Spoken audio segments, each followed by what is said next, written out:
Chez Brut, la journaliste Anne-Claire Coudray a répondu aux questions des internautes. L'occasion pour elle de faire des révélations sur les insultes et menaces qu'elle a déjà reçues. Dévoiler les coulisses d'un JT, les tactiques employées pour calmer un débat politique, ou encore les menaces qu'elle peut parfois recevoir. Anne-Claire Coudray se livrait sans phare il y a quelques jours chez nos confrères de Brut. La présentatrice du JT de TF1 a en effet répondu aux questions de nombreux internautes, très curieux de connaître ses petits secrets. La journaliste est par exemple revenue sur le sexisme dans le métier dont, il semblerait, elle n'a jamais souffert. Moi je dois avouer que j'ai une immense chance. C'est que je n'ai jamais eu l'impression d'être confrontée au sexisme, révélait-elle à nos confrères lorsqu'un internaute lui demandait comment répondez-vous au sexisme dans le milieu du travail.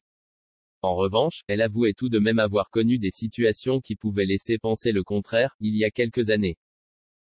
Insulté, comme tout le monde, à la marge, quand j'étais jeune journaliste, un jour on m'a demandé de donner mon texte à un autre journaliste qui était un homme.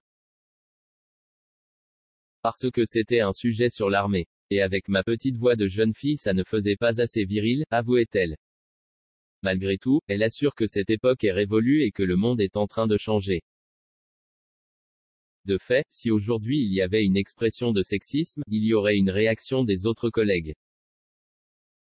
Dans une autre série de questions, Anne-Claire Coudray, qui recadrait Rachida Dati durant une soirée électorale, abordait le sujet des insultes et menaces qu'elle peut parfois recevoir sur les réseaux sociaux.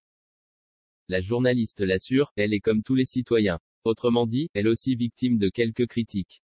C'est un peu comme tous les citoyens, j'ai envie de dire. Les réseaux sociaux ne sont pas toujours tendres, confie-t-elle dans un premier temps avant d'avouer, il y a beaucoup d'insultes et réactions très négatives quand après une interview d'un politique de toute façon, elle marque une légère pause, NDLR, ça ne plaira pas aux militants de cette personne.